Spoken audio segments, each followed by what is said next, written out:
Hey there, and welcome. So, Side Effects is holding a new Houdini art challenge called Mardini, which is starting on the 1st of March. The idea of it is to create an artwork in Houdini based on a daily prompt. That prompt is basically just a theme to base your artwork around. It's open to anyone who would like to enter, and if you do enter, it doesn't have to be every day. Last year, there were prizes for Best Daily, Best Weekly, Best Collection, Best Overall Artwork, and for entering every day. So, as you may know, I won Best Collection in last year's Who Lie Art Challenge, and I've decided to do a daily review video for each day's entries. I'm going to be talking about the winning entries, what makes them so good, and then I'm also going to be talking about some of the other entries. I'll go over what I like about them, what I think could maybe be changed, and how they could have been winning entries in my opinion. So if you'd like me to review your entry, feel free to tag me on Instagram at 9_between. So with all of that comes a bit of a disclaimer. Everything that I'm saying here is my own opinion. It doesn't make it right or wrong. I'm just trying to give a critique that the artist can work from and hopefully something that you can learn from as well. I'm not trying to make fun of or insult or belittle any of the artists. I'm merely just trying to give some feedback in an entertaining way. So let's get straight into it. In third place in the images category, we have this entry by Nico Klein for Day 30 Water. And they have this astronaut in space, and they have this water bottle with water droplets in zero gravity. This astronaut over here, firstly, let's focus on the modeling. Excellent detail, right?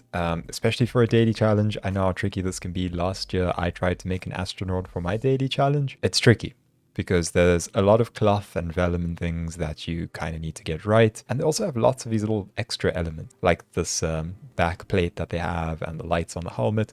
All of those things add to the complexity. So I imagine that they either used the Tommy test geometry or the base male geometry. But either way, the astronaut looks great. There's great detail in the cloth. As for the water, it's an interesting concept. It's very simple. It is just these water droplets with some transmission. It catches the environment very well in the reflections. You can see that the Earth is reflecting quite well over there, as well as all of the stars, right? It just adds that little bit of interest in the water. The composition is interesting. They have it split this way so that you can sort of imagine rule of thirds once again. One focal point here, another focal point here, and they also have this down here. And I've mentioned this before, where you have the focal point off to the side, your eye gets to wander to the next point, and then it sort of wanders around and picks up on all the extra detail. So compositionally, pretty cool. Love this entry from Nico Klein. The only thing that I would say is that this could do with slightly better texturing or lighting. It feels a little bit too light, could be a bit more dramatic.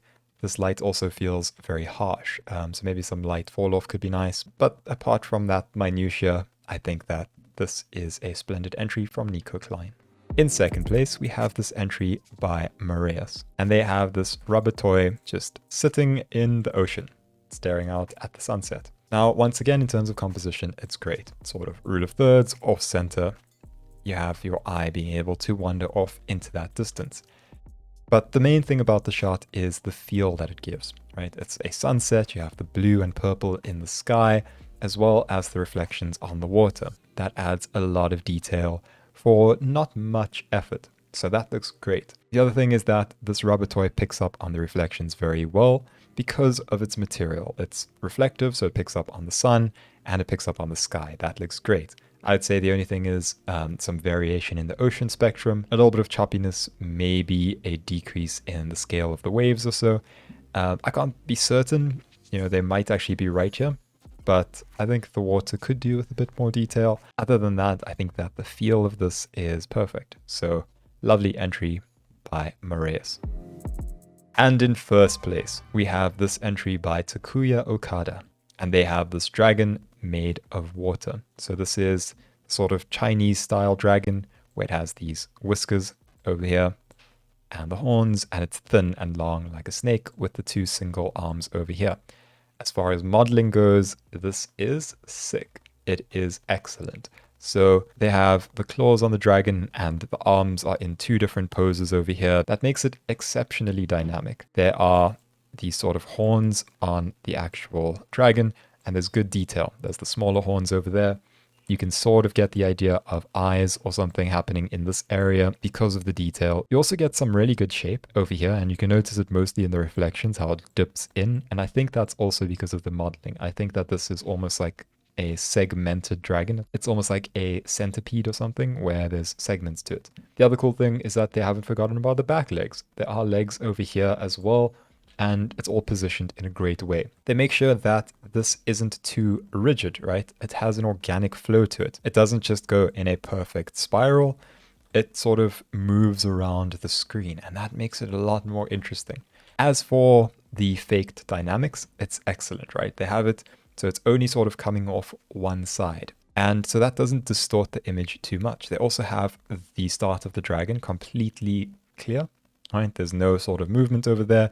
That allows you to really get to grips with the focal point, and then you can focus on all the extra detail. You can see that over here, it's completely distorted, which is awesome. So they've chosen a black background, which is a great choice because you're really focusing on light. You're focusing on reflections and on form.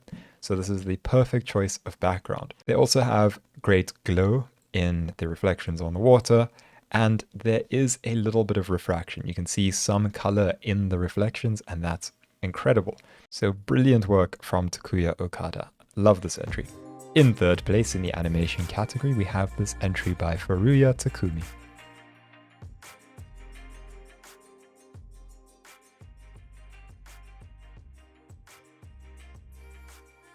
So I'm actually not certain. I don't think that this is dynamics, but it actually could be.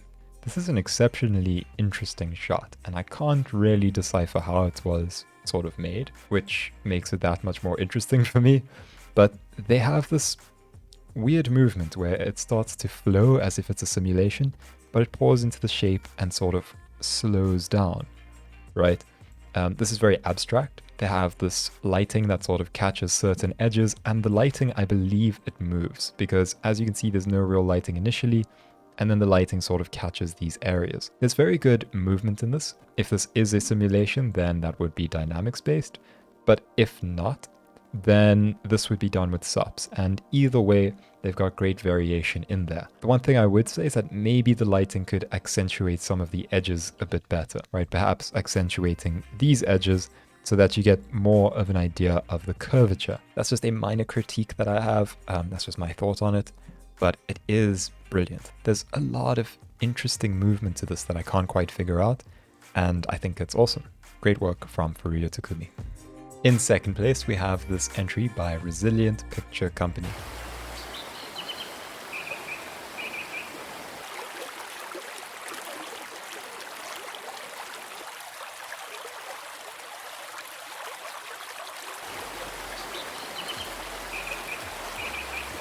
So they have this insanely well fleshed out river shot. I am not sure if this was done in a day. This seems like an incredible amount to take on in a day. This might be a past project or something. If I'm wrong about that, then that is crazy, the amount of work that they did on this.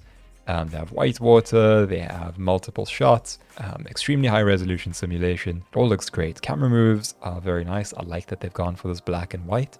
Makes it a bit more interesting. You also don't have to focus so much on color. You can focus on shadow and movement, which is great for water shots, right? You see that in Takuya Okada's entry where you can just focus on form and on reflection when you do white and black. So you can see all of these reflections in the water. You don't really need color. And then they do throw in a splash of color towards the end in the sort of split panel shot. And I think that that's quite cool. There are multiple different shots all shown over here. I think that this is a crazy shot. There's so much going on. They have foliage, they have the rocks in the water, there's white water and high resolution simulation. Crazy stuff from Resilient Picture Company. And in first place, we have this entry by Carl Drifter.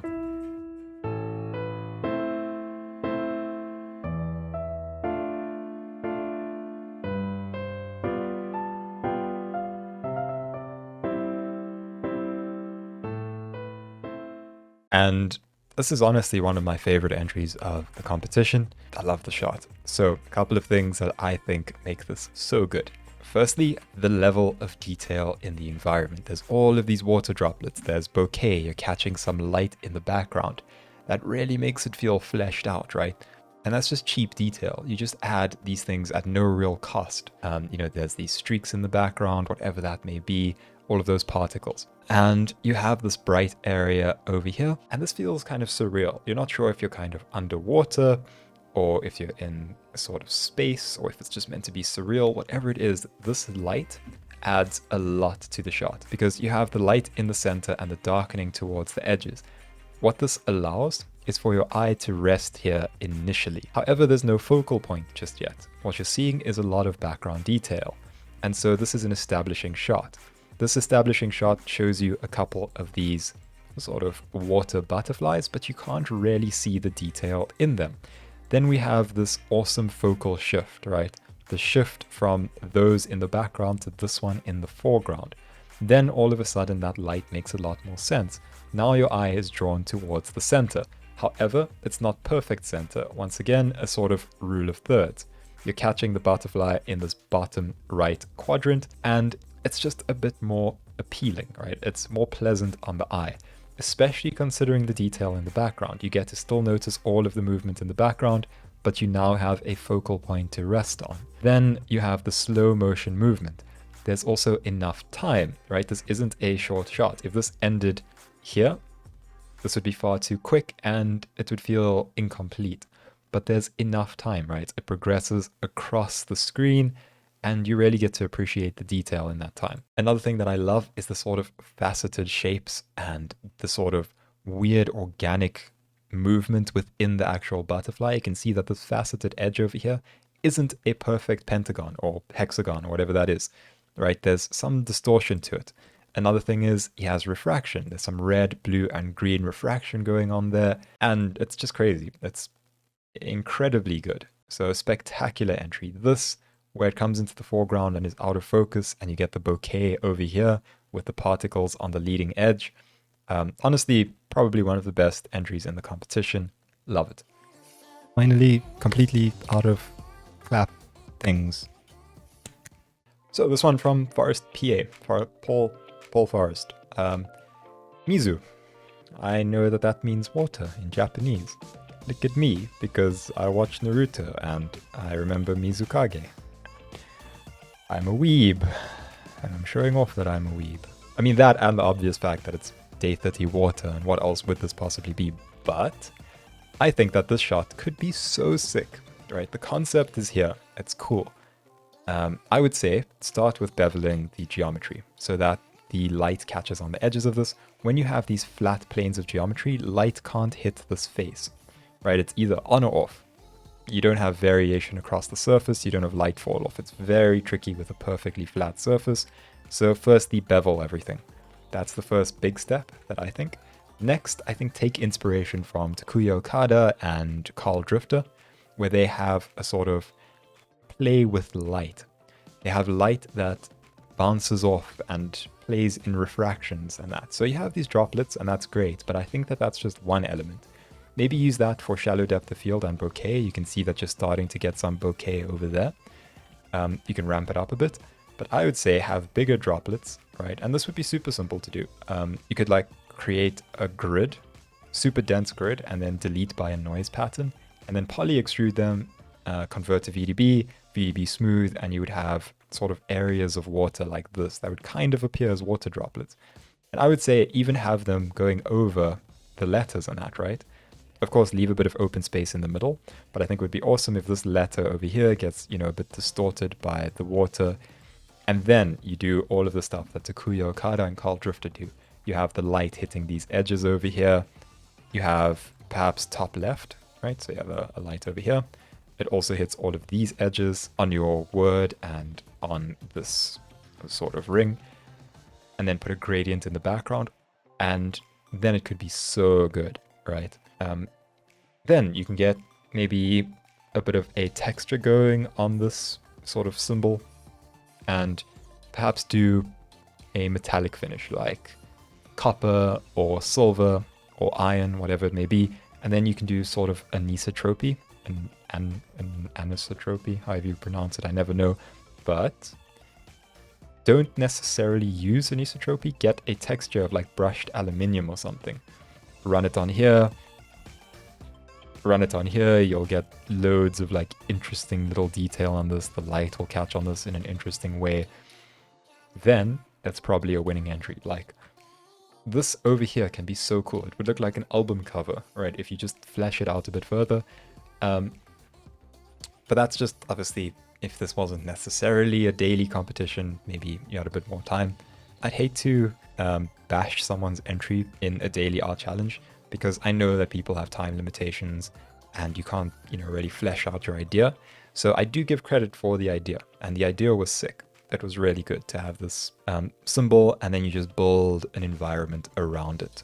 So yeah, hopefully that advice can come in handy at some point. Sorry if I seemed like I was, attacking your entry. Wasn't my intention. I just got kind of excited because this is a cool concept and you can do a lot with it. So hopefully you pick this up or someone else picks this up and really fleshes it out, because I think it could be a sick, sick picture. This one from Jonathan Formosa is pretty cool, right? There's interesting color going on here. And he says, this is one of my favorite someone could teach me how to read, that would be awesome. This is one of my favorite renders I've done. Hope you enjoy it too. Yeah, I agree. It's a really good render. There's a few things that I might suggest. I don't know if you have it, but actually, maybe? I'm not certain. But is there volumetric? I can't tell. Are there volumetrics under your water? Because generally when they do ocean sort of spectrum and that, you'll have a layer.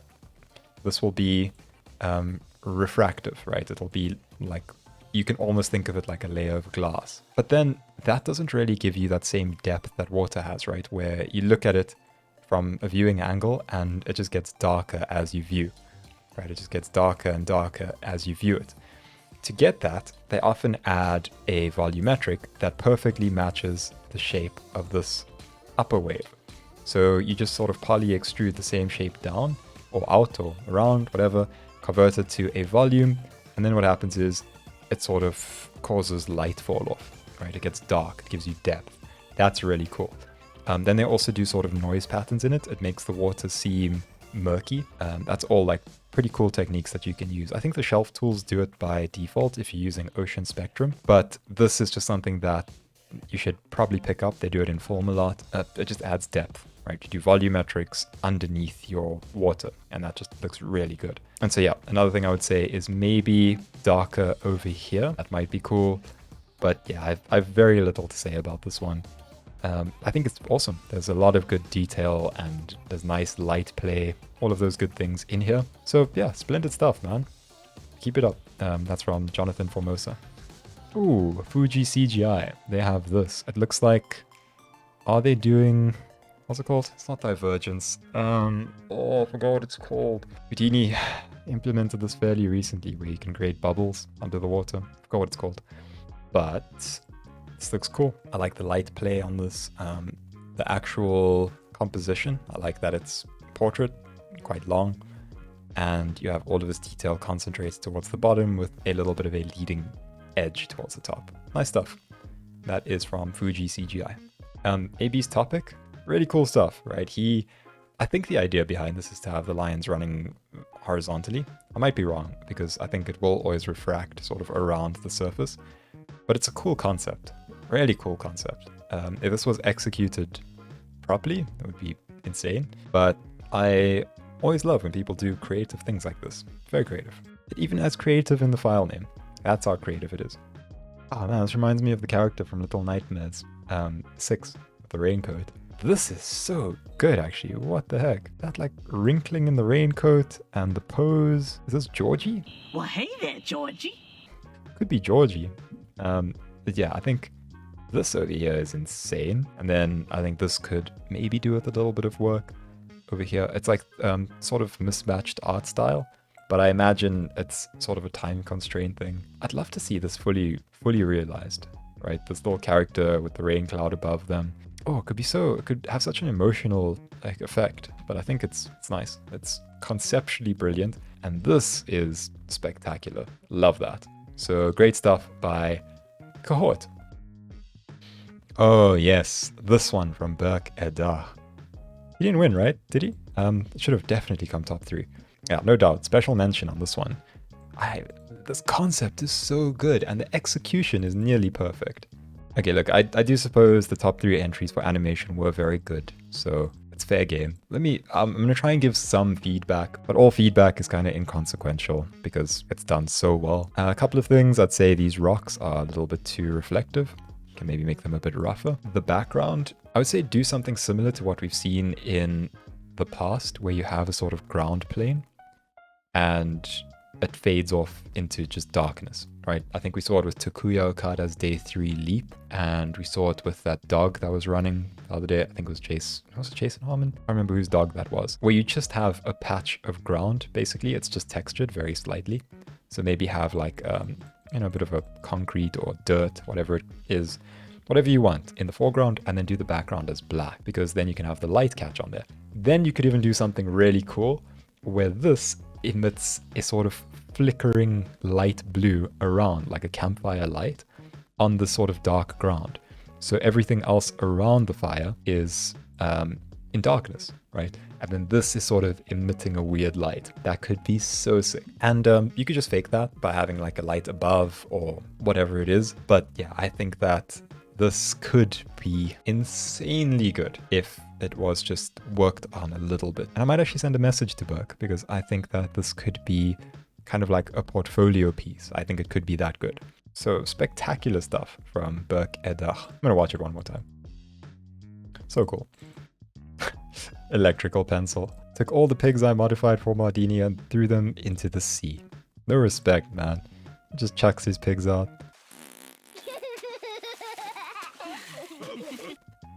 That's pretty cool though.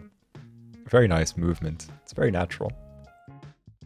Brandon McFarland 6 simulation. Very cool. I would say that black background. Once again, just hide the HDRI on this one. But keep it for reflections maybe. Or actually maybe it would look a bit weird reflecting the background. It's a tough one. Because it does need the sort of lighting, but the background makes it a bit distracting. It's cool though. I really like that one. Oh, a crown splash. Sort of.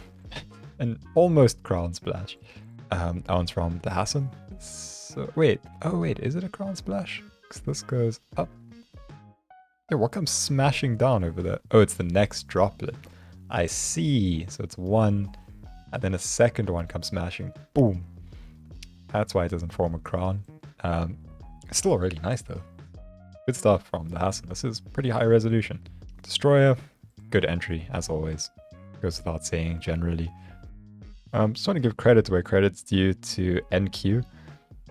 I think that this is pretty awesome. This is actually a real system that's implemented, but it's cool seeing it in a sort of Houdini simulation. So yeah, just credit to NQ. Feedback scale gets a little jumpy with a lot of objects in a small space. Yeah. Two-way interaction, man. That's like the bane of my existence. I'm so scared to do two-way interaction. It always breaks. But yeah, I think that it's kind of cool having the little flippies and things. Little glass of water. It's from Zen Shep. Always wanted to try an inksum. Me too. And I realized it's really complicated. Let's see how you did with the inksum. Hey, not bad. Not bad. The thing about inksum is that it stays together in like a very strand-like fashion. And so it's almost like cigarette smoke in that regard. If you check cigarette smoke, it just makes like little strands of smoke. It's very wispy. And that's kind of similar to how ink works. But that initial part looks good. And then like from here, it becomes a regular sort of smoke sim. It's tricky, man. It's tricky. I actually want to try and figure it out and do it properly and then maybe release like a tutorial on it. Because it's something that I think a lot of people want to do. I still want to do it. And I've been doing 3D for like 7 years. So I think it would be cool. Oh, this one, man. Dot Simulate. They always do this. Like, their stuff looks so good. And it's so promising. And then they don't get to like render it out properly. This one's so promising. A little bit of a tip, I guess. I don't know. Maybe this isn't a tip because I'm not too sure what kind of effect you want. But it could be kind of cool if you have this like an invisible collider that sort of guides the fluid into the next one. And then you can just have it flowing from this one, into this one, into this one, all the way through. and then maybe it comes out there or something. But yeah, like I see, so that one's pretty nice over there. This one maybe comes out in a bit of a messy fashion and like overshoots. I don't know if that's intended. It's cool if it is, but yeah, I was thinking maybe like a guide collider could be nice. Oh, this looks like art.